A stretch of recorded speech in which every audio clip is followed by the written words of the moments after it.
রাজশাহীর তানুরে আমন খেতে পোকার আক্রমণ ও পাতা পোড়া রোগের প্রাদুর্ভাব দেখা দিয়েছে।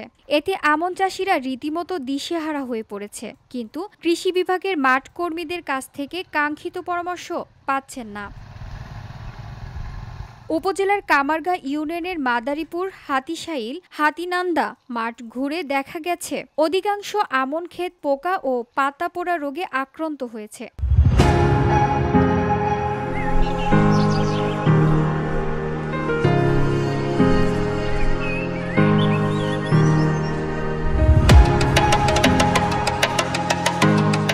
কৃষকরা বিভিন্ন কোম্পানির কীটনাশক স্প্রে করেও কাঙ্ক্ষিত সুফল পাচ্ছেন না। কামারগাঁ ইউপির মাদারীপুর গ্রামের কৃষক এমদাদুল হক জানান, এবার আমন চাষের মৌসুম থেকে কৃষকদের চরম দুর্ভোগ পোহাতে হচ্ছে। কারণ গত বছরের তুলনায় এবছর আমন চাষের সময়ে প্রতিকূল আবহাওয়াতেও ছিল সারের সংকট।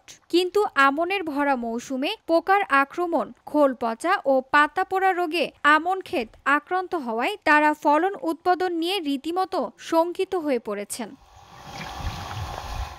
সংশ্লিষ্ট সূত্রে জানা গেছে, উপজেলায় চলতি মৌসুমে আমন চাষের লক্ষ্যমাত্রা ধরা হয়েছে 22,300 হেক্টর।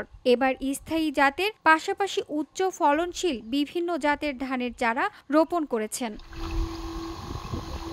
এদিকে কৃষি পরামর্শ ব্যতীত অনুমান নির্ভর ও কীটনাশক ব্যবসায়ীদের পরামর্শ মতো বিভিন্ন কোম্পানির কীটনাশক ব্যবহার করেও তারা কাঙ্ক্ষিত সুফল পাচ্ছেন না।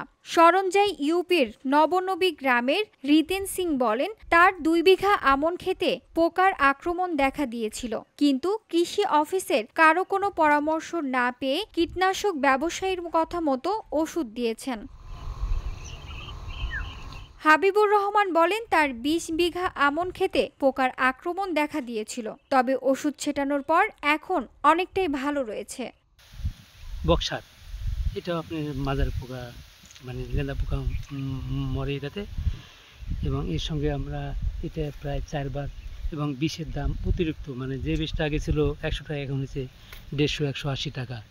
এর জন্য কৃষকদের চরম দুরবস্থা, এবং সার বিষ সবগুলোই মানে চড়া মূল্য, এবং এটা আমাদের নাগালের বাইরে। আমরা যে খরচ হয় হয়তো খরচ এবং এটা সমান সমান হবে, এটা খুব লাভজনক হবে না। VOD Bangla news desk.